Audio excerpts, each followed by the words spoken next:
It's Scott with Yakima here. Let's install your HoldUp EVO Plus 2, so you can add 2 more bikes to your HoldUp EVO rack and 2 more friends on your ride. Remember, the HoldUp EVO Plus 2 will only work with the 2-inch version of the HoldUp EVO. Out of the box, it comes with a spine, 2 tray assemblies, and some hardware. You'll also need to grab a flathead screwdriver and a crescent wrench. Okay, let's roll. First thing, you need to have your HoldUp EVO already installed in your vehicle and tilted down flat. Grab your screwdriver and pop the end cap off your rack like this. Then, insert the Plus 2 spine onto the HoldUp EVO, making sure the holes line up, and insert the bolt with the lock washer, like this.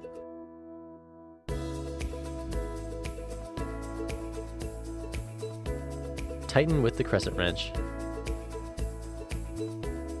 and insert the safety pin. Next, pull your HoldUp EVO's tilt lever and fold the whole unit up until it clicks in place. Now grab the trays and remove the 4 bolts from each. Be sure to set them nearby. The 2 trays are slightly different. The lower tray has no stickers, and the upper tray has a small Yakima sticker on the side. Start with the lower tray and place it on the spine in the lowest position, facing opposite the tray next to it, like this. Then, reinstall the 4 bolts, washers, and lock washers onto the tray using the wrench.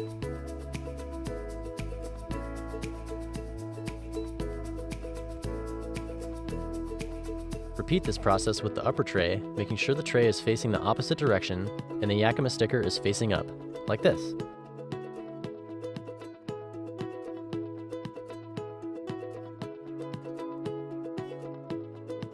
That's it! Your HoldUp EVO now has enough room for the whole crew.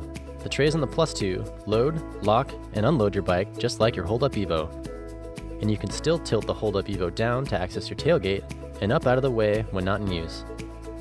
Now, load up the crew and go pedal.